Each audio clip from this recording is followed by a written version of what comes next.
Hello and welcome to Henrythejedi.com. My name is Henry the Jedi. Welcome guys to another amazing video tutorial right here.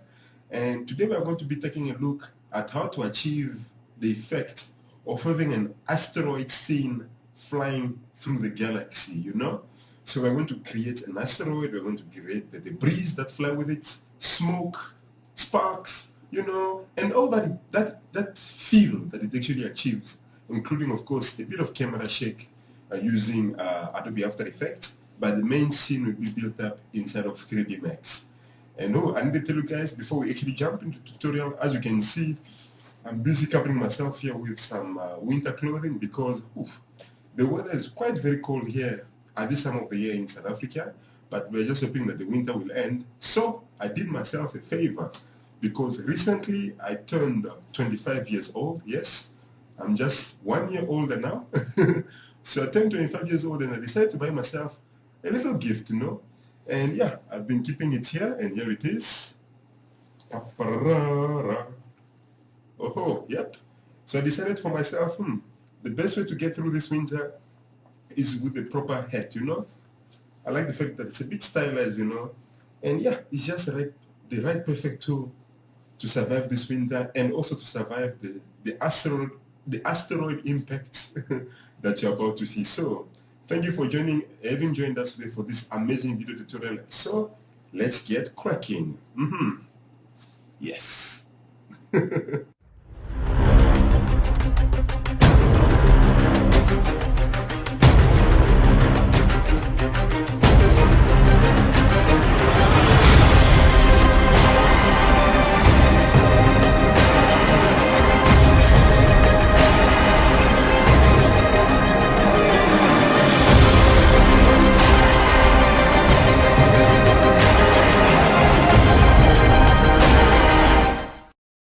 So, as you saw for yourselves, that's the kind of detail that we're really going to put into our work, and I really hope you really enjoy this tutorial as much as you've enjoyed all the others. And I must say thank you for all of you guys for all your happy birthday wishes. They really keep me going, they really keep Henrythejedi.com moving forward. And of course, I look forward to many more years of teaching you amazing visual effects, 3D, and motion graphics. Okay, so yeah, once more, let's get to the tutorial. No, sorry, let me correct myself. We do believe. Oh yeah. Okay, we're going to start off, of course, by resetting the scenes so that we can start from everything in scratch. Great. And then up next, let's zoom into the perspective viewport here. We need to create a sphere of any size. Okay, so let's go ahead, create a sphere there in the viewport. And let's turn on H faces so that we can see what we have. Select the moving tool, and then we're going to move it at 0 units on all axes. Okay. And then let's go to its settings. As you can see, the segments are 32 units. That's why it looks like this. And then up next, we need to add ways in which we can deform our sphere so that it looks more like a rock or an uneven surface. So to do that, we go to the modify panel here, not the create panel, the modify panel there, and we are going to add what 3D Max calls a noise. Okay. It's not the noise that you hear from the radio. No. This is noise coming from 3D Max. And you're about to see exactly what it means by noise. By the way, we need to add another one on top, but we'll add it on later. Okay.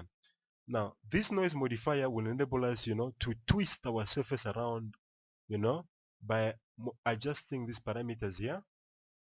If we turn on fractal, you can see, of course, how the noise object looks by being deformed, of course. Okay. So that's what 3D Max can enable us to do. But I've already created my sphere with certain settings that seem to work for me. So you can go ahead with the tutorial if you're happy with this structure for you. But I'm going to use the settings that I used earlier because it looks much better. And that can only be done by manipulating the settings here under strength. For the X strength, we're going to enter the 98 units. As I said, you can go ahead with the tutorial if you feel happy with the shape of this structure looking like a rock. For the y coordinate, we're going to enter 110 units. And for the z, we're going to enter the 120. Okay. Remember, the main thing is to make sure that fractal is turned on. If you don't do that, it won't do a thing. And then what's causing it to be flattened out is because of the scaling. So how about we enter the scaling unit? We increase the scaling units. You can see, of course, as they're being changed, it begins, of course, to look the way it's supposed to look. I think for me, 590 is a good setting to go for. Okay. And then, of course, we're going to add another noise because sometimes just one is not enough. So we're going to add the secondary one. Now, for the strength, we're going to reduce them. You can see, of course, what they're doing. Something like, yeah, minus, I don't know, 99 or so. That's fine. The aim of this secondary noise is to even out the deformation that we might be getting. You know, as you can see, of course, I'm now adding another deformation on the y-axis, you know, just to get the proper shape. And of course, also on the z-axis.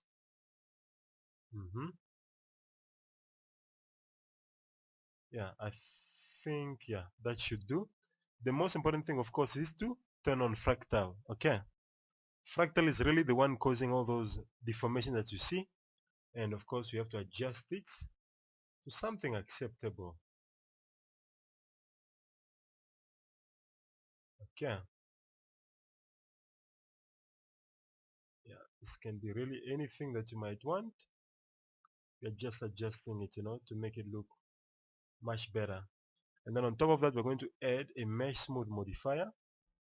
Turn off the edge faces. And of course, you can see now what we have, okay? If we were to rotate this, yeah, you can see, of course, the structure that we are having at this point in time, okay? I believe we are kind of happy with our rock structure for now. And then the next step is we are going to add particle systems that will actually drive our entire animation. Now, to do that, let's go to the Create panel. And then we're going to select from the list there, particle systems. And from it, please select PF source. Okay? And then drag one out like that in the viewport. And when you play this back, you can see, of course, we just have particles falling down. Okay? Now we're going to make sure that it points in the right direction to start with. So select the rotation, turn on the angle snap toggle option, and then we're going to make it turn 90 degrees like that. That way, of course, the particles are going to the back. Let's go to the modify panel for it. Rename it to PF source 01 fire. Oh, sorry. Make switch me to the other viewport. So it's supposed to be PF source 01 fire. Okay, so this will be emitting fire from the back. Okay. Now we are going to click on particle view button so that of course it opens this window here. Now this is the place from where we will be able to do everything and anything that we want with our particle system. Okay. The first thing to decide is how long do we want our animation to last. Let me just minimize this. Right now, as you can see, of course, the animation simply lasts for 100 frames. Okay. Now we want to make it a bit longer than that, so we're going to go to the time configuration, change the end time to 1500 frames, okay? And then hit rescale time, okay? That way, of course, the animation will last much longer, of course, okay? Now, back to the particle view window. As you can see, 3D Max already loads the particle flow with the standard options to use, okay? We are going to start with the birth, and the birth controls when do the particles start emitting and when do they stop coming. In other words, the particles that actually make up the fire. Of course, at this point, it looks nothing like fire, but I'm going to show you exactly how to get it like that. First things first, we don't want the animation to just start shooting fires from the beginning, so we want it to start a bit later on. So we're going to change the emit start option to 20, okay? Yeah, in other words, nothing will happen until the 20th frame around there, you see? That's when, of course, the particles shoot out. and then they will stop coming out at about 1500 frames, which is of course at the end. Okay, and then of course we have to determine how many particles are actually coming out of the rock. Now, because this is a fire-based animation, it needs to come not at a particular amount but at a particular rate. In other words, over a certain number of frames, a particular rate of particles will be coming out of the rock. So we need to change it to rates, and let's use a rate of 25 units. Okay, that's a bit of an acceptable value. And of course, when you play the animation, you will notice the particles simply shoot out the back. Okay, so that's very important, changing the rate to 25. If you want more particles, of course, you simply increase the number of particle rates here. Okay. Now, the next thing is to tell 3D Max to lock these particles here to the position of the rock. So let's, by the way, select the rock and select the sphere, rename it to rock, okay? Or even better, asteroid, okay? So we have to tell 3D Max that the particles, of course, have to shoot from it. So we come here, we're going to select a position object operator from there, and then we drag it on top of the position icon 01 until you see that red line crossing it, so that it can replace it, drop it there. Okay, and then from here we're going to hit by list, and of course we're going to pick the asteroid. Okay, right now the particles are coming from the asteroid, so that if we select the rock, you see that the particles of course are attached to it. Even if we rotate it, you see that let's just change the color of the particles by going to the display ticks, change the color here of course to white. Okay, yeah, so let me show you what I was meaning. You see, when you rotate anything about the rock, of course everything follows. So that's the power of the position icon operator. It locks everything to the particle. Okay, so that's the one we used there. Okay, now we might need to move the rock somewhere in the scene during the animation, so we're going to tell the particles to inherit the movement coming from the emitter. The emitter of course is the asteroid. Okay, now when you see our video animation here, you can see of course that there are some particles that are surrounding the stone itself, and you'll notice if you look up close that the fire around the stone is bigger than the fire towards the tips. So to create that, you have to tell 3D Max to split the fire into different layers. So in other words, here's what needs to happen. We're going to get rid first of these unnecessary options here, such as the speed, select and delete, the rotation as well, right click and delete. Okay, and the shape as well, right click and delete. Okay, yeah, right now of course as you can see everything is surrounding the rock. Okay, so as I was saying, we have to make sure that the fire that is coming from here is split up, so that some fires surround the stone itself while other fires are sent to the back.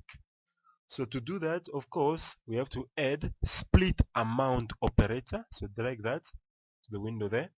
Yeah, as you can see, of course, it calls itself split amount. Okay, so with it we'll be able to control just which percentage is split between the different sections that we need. Now we need 25% of them to become the fire that will actually surround the stone. Okay, to do that we need to add a display operator. Where is it? Display. Oh, there it is. Okay, now we're going to rename this event here. Right click and rename. Call it of course event 02 fire around stone. Okay, this fire of course will surround the stone. So we split here. As you can see, we need to change the ratio here to 25%, and now these particles here are gonna come here. Okay, and let's just give them a blue color that they will have. Okay, a light blue color. Okay, so in other words, 25% of the particles coming from here will be the fires around the stone object, And now we need to tell 3D Max that the rest of the particles will have to be surrounding, of course, or rather they'll need to actually be making part of the actual fire. Now, this fire, we can't rely on just one output. In other words, we need to multiply so that it looks more diverse and more interesting to the eye. So, in other words, to spread the particles further, as you can see, the description says the spawn generates new particles from existing particles. In other words, this operator here will enable us to take one particle system and split it into many, without the need for us to create many of them. So as you can see, of course, you have to drag it here. Okay. Now this we have to rename. Let's call it event 03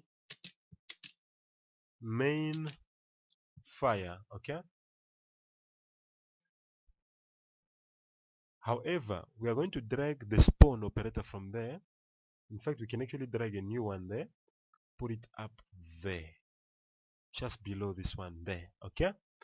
If you play the animation, nothing still happens. Okay, don't worry about that. We need to spawn, in other words, we need to multiply the particles that are going to be coming out of the back of the stone. Now we have to tell 3D Max just how many particles do we want to be coming out of here per second. So we select the spawn there by rate, and then we enter the rate of 90 particles per second. Okay. Now of course, as you can see, nothing seems to be happening because all the particles are just stuck at one place. Okay. So we're going to add life to this. We are first going to get rid of this spawning here. And then we're going to add a speed operator. So speed by surface, drag it here. And then we're going to link the spawn to this option here. Okay. You'll notice, of course, the wiring. If we select this wire here, delete the wire, you can see, of course, now that can allow us now to link things on the other side as well. So in other words, the spawning here is linked to this. Okay. Okay. So now, yeah, let's just see what is going on. The orange ones, of course, are coming from, are gonna make up the main fire, but we might want to change its color to something else, to a light blue as well. Okay. Let's just make the rock a different color. The asteroid itself, yeah, just make it dark also. Okay. Yeah. And then let's actually make the ones around the stone, make it just a light yellow. Yeah, like that. Okay. Now, of course, particles are flowing, but they are not going anywhere because they need a force to push them away. And it's either they need a force or they need the asteroid to actually move about. But let's just give it a force. Let's go to the standard primitives. Let's see. And space warps. We're going to see an option there called forces. And of course, we have a wind there. Create the wind like that. And of course, you have to rotate it at exactly 90 degrees. And so let's select our particle system again, the fire, open the particle view. Now in here, of course, we're going to add the force. Oh yeah. And then of course from the force, we're going to select from the list, select the wind. Aha. Now you can see the wind is there. Now, as you can see for yourselves, of course, the particles are simply shooting out right out of the rock. Okay, because of course the force of the wind is doing its thing. You see that? And of course the wind is very powerful at this point. See that there? It looks beautiful, but of course this is by far not what we want. First of all, let's adjust the speed of our particle here, of our object. So we're going to select the speed according to the asteroid. Okay. By doing that, can you see what a beautiful, interesting structure we're getting there? It looks, of course, look at that, very interesting. Okay. By the way, if your computer is getting slow at this point, I recommend that you go to the birth and change the rate to something like 5. Okay, so that of course the scene is a bit lighter. So this is what happens when the speed is shooting right out of the rock. Okay, so we go back to the speed. We're going to change the speed value to 0. okay, so that nothing, of course, shoots out like that. It's illegal.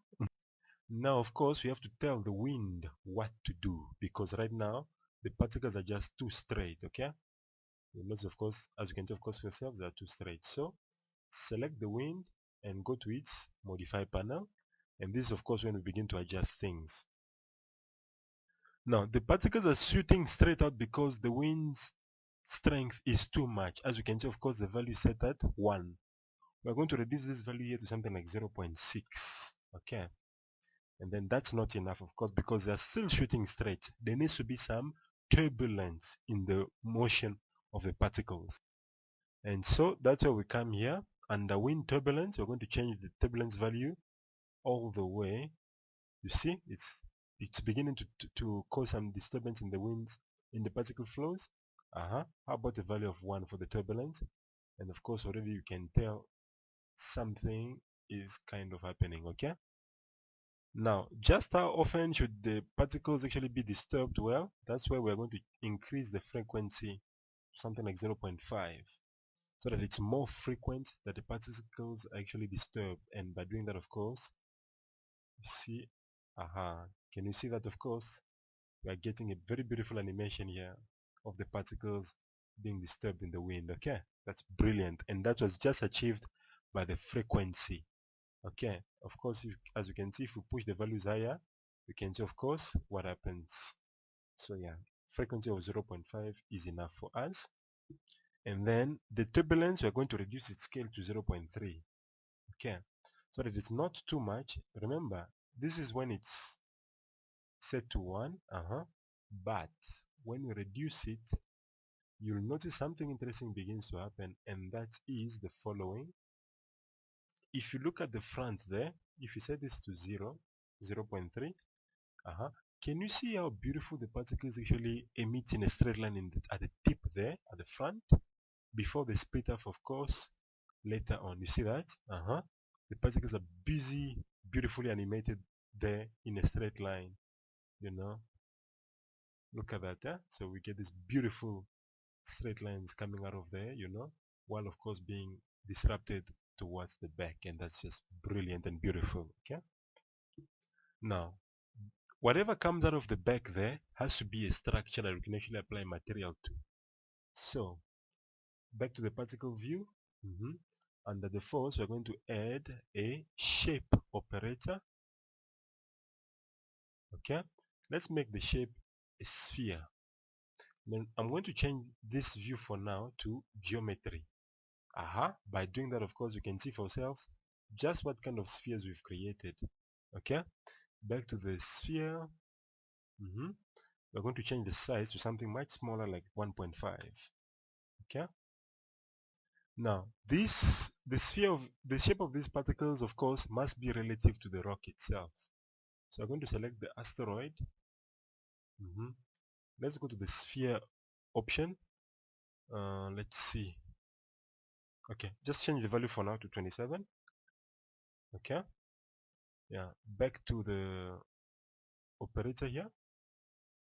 So we change the value just to make them relative to the shape of the spheres. And now the most important thing is we need the spheres to vary in size over time. So we are going to achieve that. We need to add a scale operator below the shape. Yeah, okay. Now the shape has to be absolute. Sorry, the scaling has to be absolute. Okay. Now over time, the size of these particles needs to increase and then decrease. So we're going to boost the scaling to 500% on all axes, and of course you can tell for yourself what happens when we do that. You see, they are now 500% big, and they're the ones which will constitute the main fire particles. Okay, now of course they shouldn't be all the same and they shouldn't be all uniform, so we're going to play around with the scale variation here.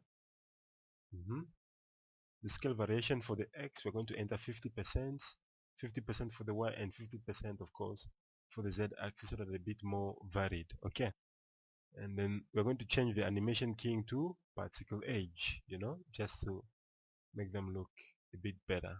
So right now, of course, when we play this back, you can see for yourselves, of course, what is going on. Okay. All right. Great.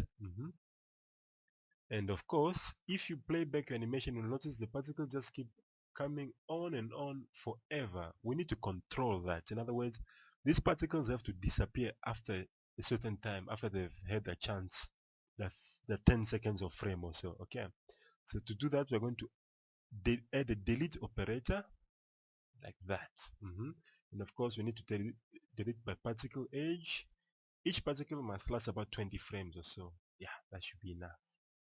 So now when we play this back, of course, things are more under control. Okay, so that's very beautiful. Okay, so what you're looking at right now, whatever particles are in blue color, you can see, of course, they're surrounding the stone, and the rest, of course, are going away in the wind. Now at this point, if you select the, let's see, select PF source 01 fire from the scene, if you try and move it out, you can see, of course, nothing happens because, of course, everything is coming from the stone itself. And of course, that means if you select the stone, the asteroid, if you move it up or down, as you can see, of course, the particles follow it. Okay, brilliant. Now back to our particle here. Now, of course, we need to determine the fires that are going to come around the stone. Okay. First of all, we're going to change the view here from geometry to ticks. Yeah, that's what we had earlier. Okay. And then let's see, change the birth here back to 25 units, but let's make sure, of course, we're in the beginning because it really makes the computer slow. So turn this to 25 units because it's emitting quite a lot of particles. Yeah, like that. Yeah, let's work from here. Now we are going to add a spawn operator here underneath there. Okay, move it above the display. Yeah, like that. We are going to do the same as before for the particles around for the main fire.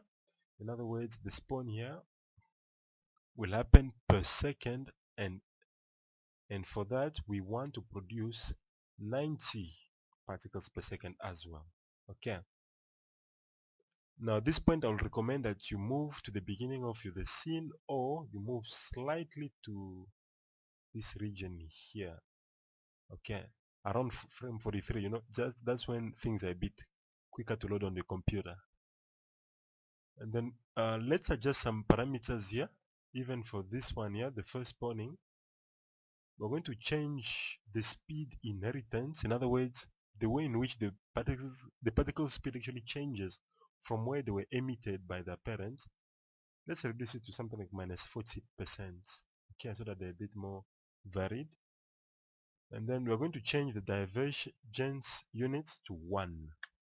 Okay, so that the particles, keep more in a straight line than anything else. Okay. And then that's, of course, the same thing that we need to do here. So for the inherited, we're going to enter -40%, variation 0, and divergence 1 as well. Okay. Great.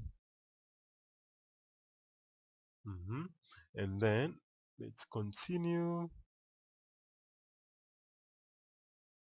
Let me just move around here. Yeah. Now these particles, of course, also need speed. So let's add a speed operator there. Sorry, it has to be speed by surface as before. Okay.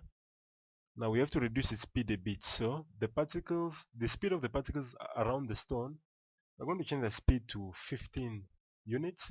And then they don't need to all flow at the same speed. So we're going to change the variation to 30. Okay, so that there's a bit of dynamism. Again, let's go back to the rate here, change it to 2. Okay, just so that we can check what we're doing. So at this point, when we play back, you can see, of course, what we are having. Okay. Yeah, back to this one here.